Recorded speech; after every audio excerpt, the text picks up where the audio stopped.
Hello दोस्तों, कैसे हो आप सब। हम आपके लिए लेकर आए हैं एक मोटिवेशनल स्टोरी। तो सुनिए। आपका दिमाग ही आपका उपदेशक है। यह हमेशा परिवर्तन से मुक्त रहना चाहता है, दर्द से मुक्त, जीवन और मृत्यु के झंझटों से मुक्त। लेकिन परिवर्तन ही संसार का नियम है और कोई भी मान्यता सच्चाई को नहीं बदल सकती। एक बार की बात है, एक व्यक्ति को रोज़ रोज़ जुआ खेलने की बुरी आदत पड़ गई थी। उसकी इस आदत से सभी बड़े परेशान रहते।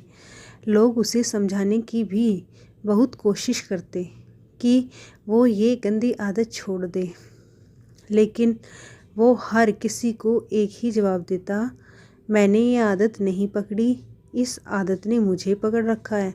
और सचमुच वो इस आदत को छोड़ना चाहता था, पर हजार कोशिशों के बावजूद वो ऐसा नहीं कर पा रहा था। परिवार वालों ने सोचा कि शायद शादी करवा देने से वो ये आदत छोड़ दे, सो उसकी शादी करा दी गई। पर कुछ दिनों तक सब ठीक चला और फिर से वह जुआ खेलने जाने लगा। उसकी पत्नी भी अब काफ़ी चिंतित रहने लगी और उसने निश्चय किया कि वह किसी न किसी तरह अपने पति की इस आदत को छुड़वा कर ही दम लेगी। एक दिन पत्नी को किसी सिद्ध साधु महात्मा के बारे में पता चला और वो अपने पति को लेकर उनके आश्रम पहुंची। साधु ने कहा, बताओ पुत्री, तुम्हारी क्या समस्या है। पत्नी ने दुखपूर्वक सारी बातें साधु महाराज को बता दी।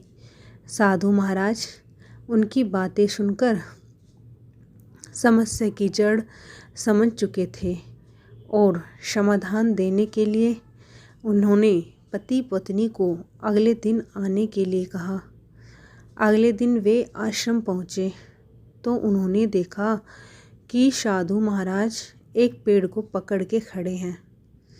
उन्होंने साधु से पूछा कि आप ये क्या कर रहे हैं और पेड़ को इस तरह क्यों पकड़े हुए हैं। साधु ने कहा, आप लोग जाइए और कल आइएगा।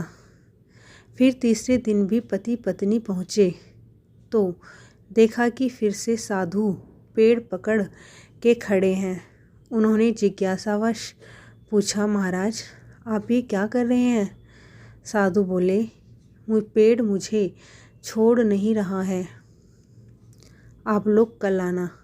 पति पत्नी को साधु जी का व्यवहार कुछ विचित्र लगा, पर वे बिना कुछ कहे वापस लौट गए। अगले दिन जब वे फिर आए तो देखा कि साधु महाराज अभी भी उसी पेड़ को पकड़े खड़े हैं। पति परेशान होते हुए बोला, बाबा आप ये क्या कर रहे हैं, आप इस पेड़ को छोड़ क्यों नहीं देते।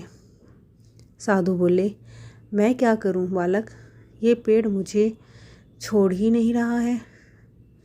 पति हंसते हुए बोला, महाराज आप पेड़ को पकड़े हुए हैं, पेड़ आपको नहीं, आप जब चाहें उसे छोड़ सकते हैं।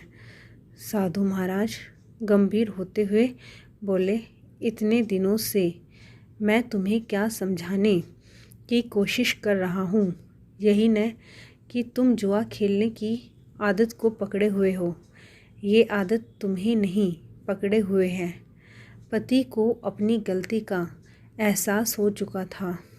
वह समझ गया कि किसी भी आदत के लिए वह खुद जिम्मेदार है और वह अपनी इच्छा शक्ति के बल पर जब चाहे उसे छोड़ सकता है। थैंक यू दोस्तों, आपको हमारी कहानी कैसी लगी ज़रूर बताएं।